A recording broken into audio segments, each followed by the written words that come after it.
BZ Ponzi સ્કીમનો મહાઠગ Bhupendra Jhala હવે ધરપકડથી બચવા હાઈકોર્ટના શરણે પહોંચ્યો છે। અમદાવાદની ગ્રામ્ય સેશન્સ કોર્ટે આગોતરા અરજી ફગાવતા મહાઠગ ભૂપેન્દ્ર ઝાલાએ હવે હાઈકોર્ટમાં આગોતરા જામીન અરજી કરી છે અને આજે આ અરજી પર હાઈકોર્ટમાં સુનાવણી થશે। પોન્ઝી સ્કીમના કેસમાં ભૂપેન્દ્ર ઝાલા હાલ ભાગેડુ છે। तो ग्राम्य सेशन्स कोर्ट बाद हवे हाईकोर्टना शरणे पहुंच्यो छे भूपेन्द्र झाला। વધુ અપડેટ મેળવીશું સંવાદદાતા મૌલિક પાસેથી। જી મૌલિક, હવે હાઈકોર્ટના શરણે છે ભૂપેન્દ્ર ઝાલા। બિલકુલ સંધ્યા, જે રીતે વિગતો પ્રાપ્ત થઈ છે કે અગાઉ સેશન્સ કોર્ટમાં તેમની આગોતરા જામીન જે છે તે ધરપકડ બચવાથી માટે કરી હતી, પરંતુ સેશન્સ કોર્ટે આ અરજી જે છે તે નામંજૂર કરતા હવે ગુજરાત હાઈકોર્ટના શરણે મહાઠગ ભૂપેન્દ્ર ઝાલા જે છે તે પહોંચે છે। વિવિધ અરજીના મુદ્દા કહી શકાય તે પ્રકારનો અરજીનો મુદ્દો એ છે કે તેમાં તેનો સીધી રીતે કોઈ રોલ નથી એવું ના કહી શકાય, પરંતુ તેનો સીધી રીતે તેમાં રોલ છે તે માટે થઈ અને સેશન્સ કોર્ટે તેને જામીન નહોતા આપ્યા, પરંતુ અત્યાર સુધી તે ભાગેડુ છે અને તેને પોલીસથી પકડથી બચવા તમામ એકાઉન્ટ જે છે જેની સાથેથી તેમણે પૈસા લીધા હતા તે હજી સુધી પરત નથી કરી શક્યા અને તેના બાબતે તેનાની અરજીમાં અત્યાર સુધી 6,000 કરોડનું કૌભાંડ જે સામે આવ્યું છે તે માટે થઈ અને આગોતરા જામીન જે છે તે નામંજૂર કર્યા હતા। પરંતુ હવે જોવાનું રહ્યું છે કે આજે જ્યારે ગુજરાત હાઈકોર્ટમાં ભૂપેન્દ્ર ઝાલાની જામીન અરજી પર સુનાવણી જે છે ત્યારે શું ચુકાદો આવે છે। જી આપનો આભાર।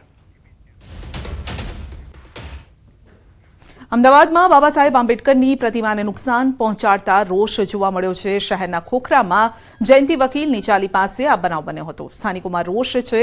પોલીસનો કાફલો પણ સ્થળ પર પહોંચ્યો અને સાથે મોટી સંખ્યામાં લોકો ઘટના સ્થળે પહોંચ્યા। સ્થાનિકોએ આરોપીને પકડવા માટેની માંગ સાથે સૂત્રોચ્ચાર કર્યા અને વાત કરીશું ઠંડી અને માવઠાનો ડબલ અટેક।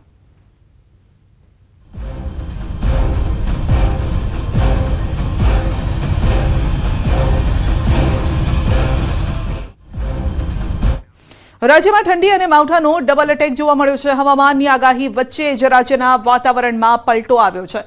રાજ્યમાં વાદળછાયા વાતાવરણ વચ્ચે દાહોદમાં માવઠું થયું છે।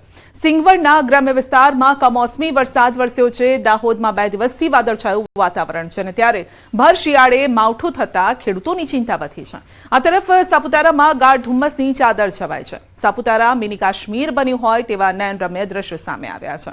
બનાસકાંઠા, મહીસાગર તેમજ પંચમહાલમાં પણ વાતાવરણમાં પલટો આવ્યો। વહેલી સવારથી ધુમ્મસભર્યા વાતાવરણથી વિઝિબિલિટી ઘટી હતી। મહીસાગર જિલ્લાના વાતાવરણમાં પણ પલટો આવ્યો છે। કાળા ડિબાંગ વાદળો છવાતા અંધારપટ જેવો માહોલ બન્યો છે।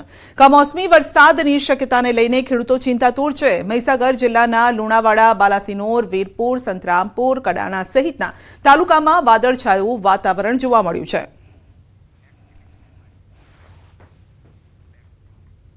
સુરત મહાનગરપાલિકાના કોન્ટ્રાક્ટરની ગંભીર બેદરકારી સામે આવી। પાલિકાના અધિકારીઓ અને કોન્ટ્રાક્ટર દ્વારા ડ્રેનેજ લાઇન નાખવા પૈસા લીધાનો વિપક્ષે આક્ષેપ કર્યો। મહત્વનું છે કે વરાછા એ ઝોનની સોસાયટીમાં મનપા તરફથી ડ્રેનેજનું કામ ચાલે છે અને ત્યારે વિપક્ષ દ્વારા આ મુદ્દે આક્ષેપ કરાતા કોન્ટ્રાક્ટર દ્વારા રૂપિયા પરત કરાયા અને વિપક્ષે આક્ષેપ કરતા કહ્યું છે કે ડ્રેનેજ લાઇન નાખનાર કોન્ટ્રાક્ટરે સોસાયટીના લોકો પાસે લાઇન નાખવા માટે ઘર દીઠ રૂપિયા 2,500 થી 3,500 લીધા છે અને ત્યારે આ મામલે ડ્રેનેજ કમિટીના ચેરમેન કેયુર ચપટવાળાએ કોન્ટ્રાક્ટરને શો કોઝ નોટિસ ફટકારી ખુલાસો માંગ્યો છે અને કહ્યું છે કે ઘટનાની ખરાઈ કર્યા બાદ જો કોઈ જવાબદાર જણાશે તો કાર્યવાહી થશે। સુરત મહાનગરપાલિકા દ્વારા વરાછા વિસ્તારમાં ડ્રેનેજનું કામ કરવામાં આવી રહ્યું છે। દરેક સોસાયટીમાં ડ્રેનેજની લાઈનો બદલવામાં આવી રહી છે, ત્યારે વિપક્ષ દ્વારા સીધો આક્ષેપ કરવામાં આવ્યો હતો કે ડ્રેનેજના કોન્ટ્રાક્ટરો દ્વારા મકાન માલિકો પાસે અલગથી પૈસા માંગવામાં આવે છે, જેને લઈને હવે રાજકારણ ગરમાયું છે અને તપાસ શરૂ થઈ છે। ત્યારે ડ્રેનેજ સમિતિના સભ્ય કેયુરભાઈ ચપટવાલા આપણી સાથે છે, તેમની સાથે સીધા વાત કરીએ। કેયુરભાઈ, ડ્રેનેજ લાઈન મહાનગરપાલિકા બદલી રહી છે તો કોન્ટ્રાક્ટર દ્વારા પૈસા માંગવાના આક્ષેપો છે, શું છે આખો મામલો? સુરત મહાનગરપાલિકા દ્વારા સુરત શહેરની તમામ સોસાયટીઓ અંદર પ્રાથમિક સુવિધાના કામો, પીવાના પાણીની લાઇન હોય, ડ્રેનેજ લાઇન હોય, સીસી રોડ હોય, સ્ટ્રીટ લાઇટ હોય, આ બધા કામો ગ્રાન્ટના આધારે એટલે કે એક પણ પૈસો લીધા વગર કરવામાં આવે છે અને લાખો કરોડો રૂપિયાના કામો સુરત મહાનગરપાલિકા અને વિવિધ સોસાયટીમાં હાલમાં ચાલી રહ્યા છે।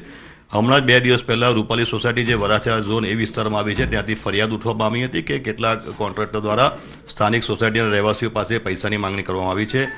આ ફરિયાદ બાબતે પ્રાથમિક તપાસ કરતાં જાણવામાં આવ્યું હતું કે સોસાયટીના રહેવાસીઓ અને કોન્ટ્રાક્ટર દ્વારા અરસપરસથી સમજૂતીથી વધારાના કામ માટેના પૈસાની વાત લેતી દેતીનો મામલો હતો. આમ છતાં ફરિયાદને તાત્કાલિક ગંભીરતાથી ધ્યાને લઈ ફરિયાદમાં જો કશે પણ તથ્ય જણાય તો કસૂરવારને કડકમાં કડક કામગીરી કરવામાં આવે, કાર્યવાહી થાય તે માટે ઝોન ઓફિસમાંથી તેઓને કાર્યપાલક ઇજનેર દ્વારા સોકોસ નોટિસ પાઠવવામાં આવી હતી અને દિન 3માં કોન્ટ્રાક્ટર પાસે ખુલાસાઓ માંગવામાં આવ્યા છે. આ ફરિયાદમાં જો ક્યાંક પણ તથ્ય હશે અને ક્યાંક પણ સોસાયટીવાળા વાસીઓની વાતમાં કંઈક આધાર હશે તો કોન્ટ્રાક્ટર સામે કડકમાં કડક કાર્યવાહી કરવામાં આવશે. કેમેરામેન ભરત બ્રહ્મભટ્ટ સાથે કીર્તેશ પટેલ, ન્યૂઝ 18 ગુજરાતી, સુરત.